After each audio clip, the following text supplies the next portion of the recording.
Greetings world. We are anonymous. Our exposure today now leads us to the government retaliation that has been ongoing with the state of corruption in New Hampshire and Mike Gill's false charges, bugging of offices, informants and attempted murders, directed by government officials in very high power. The fake media outlets do not report the truth nor protect the citizens from government harm due to fear of retaliation.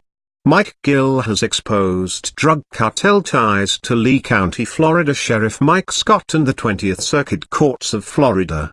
Controlled by federal sources to allow the borders to be secured by many entities being paid off. Former CIA Director Porter Goss resigned in 2006 after only 2 years in his position. There was evidence of poker games and prostitute involvement. Goss was a former city council member, county commissioner, and congressman prior to his CIA position in southwest Florida. Recently, criminal Sheriff Mike Scott, dubbed the Kingpin by FBI sources, helped try to get Chauncey Goss elected in a congressional position. Mainstream media is backing off in telling we the people that the CIA and federal officials allow infiltration of heroin into the United States. Governor Rick Scott of Florida owns hospitals. Prior to being elected, was found guilty of Medicare fraud and bought his way out of prison with a $1.7 billion fine. He pleaded the fifth 75 times in depositions. He resides in the 20th Circuit and protects the criminal Sheriff Mike Scott and his ties to the cartel.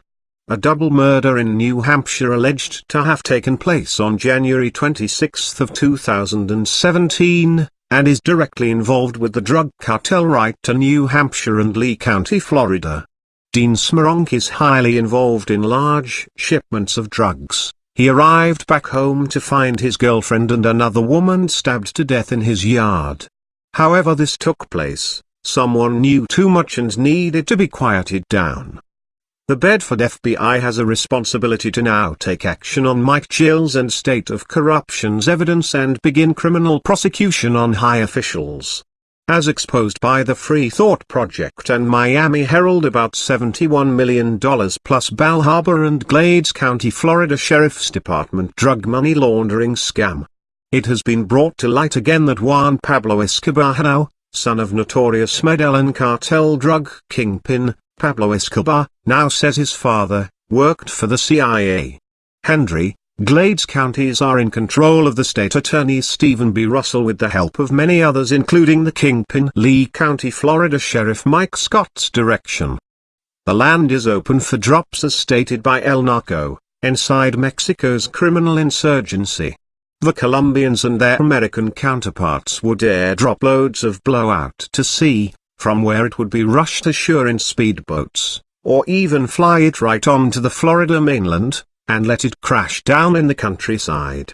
Anonymous now calls on immediate intervention by Bedford FBI, and the Department of Justice to do your jobs as directed per order signed by Donald Trump to dispose of all drug cartel activity. Anonymous and entities from around the world have presented enough information from I-95 north to New Hampshire to arrest Lee County, Florida Sheriff Mike Scott. We are anonymous. We do not forgive. We do not forget. Expect us.